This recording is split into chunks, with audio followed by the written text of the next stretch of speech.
Monsieur le maire, chers collègues. Depuis plusieurs années, la ville de Paris s'engage en faveur de la vie nocturne et des musiques actuelles, par la construction d'équipements publics, par le cofinancement de nouveaux lieux et par des aides destinées aux salles de concert parisiennes.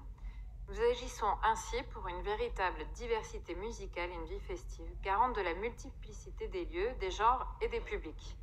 En 2018, une convention triennale a été signée entre la ville de Paris et le Centre national de musique, instaurant un comité d'engagement présidé par notre collègue Frédéric Rocard et composé de représentants du CNM, d'organisations professionnelles, du ministère de la Culture et d'entrepreneurs de spectacles.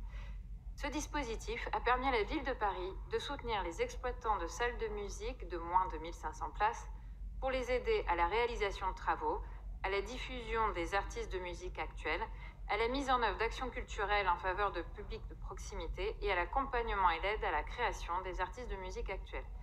Une vingtaine de lieux sont ainsi aidés chaque année.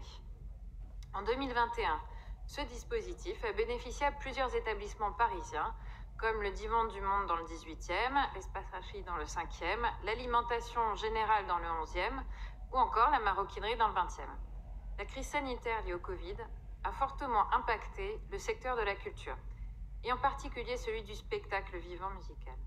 L'activité des filières de production des artistes et de gestion des salles de spectacle a diminué de près de 60% en 2020. Sans cette convention, un certain nombre de lieux de musique actuels n'auraient pas pu reprendre leur activité à l'été 2021. C'est pourquoi nous devons poursuivre notre engagement en faveur de la vie nocturne et des musiques actuelles en renouvelant ce partenariat avec le Centre national de la musique pour la période 2022-2024.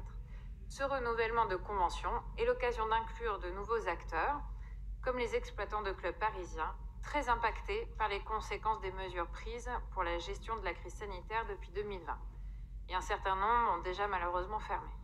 Cette nouvelle convention doit également permettre d'affiner les objectifs afin qu'ils contribuent à respecter les engagements de la ville dans les domaines de l'égalité femmes-hommes, de la lutte contre les violences sexistes et sexuelles et contre les discriminations.